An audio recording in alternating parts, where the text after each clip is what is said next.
नमस्कार। मो पेपर नाम हेउछि बायोडेंस। आम प्रोजेक्ट नाम होची safety for bikes tackle with helmet detection. आम एही प्रोजेक्ट माध्यमरे दर्शाइछु जे आमे किपरि एक्सीडेंट रु सुरक्षा पाई परिबा एवं सुरक्षा एवं सचेतनशील समाज गठन करिबा। आजिकाली रास्ताରେ दुर्घटना खूब द्रुत गति बढ़ुଛି।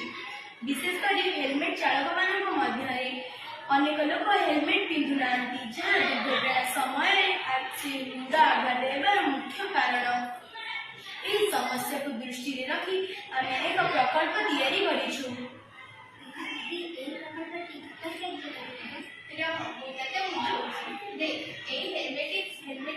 एक सेंसर लगी जितेबाला चालकटी यही हेलमेट को पिंध यही सेंसर बाइक को गोटे सिग्नल पठेब जहाद्वारा बाइक टी स्टार्ट हम और गाड़ी चलो।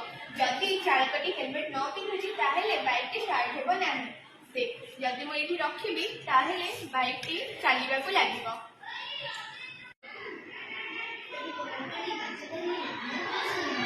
अरे तू कौन बुझीपारू जदि आम हेलमेट पिंधानी आम मुंडे आघात हो जीवन हानि हो।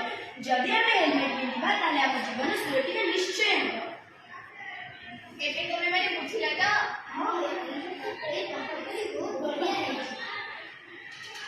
एही प्रकल्पटी कार्यकारी हेले आमे आम समाज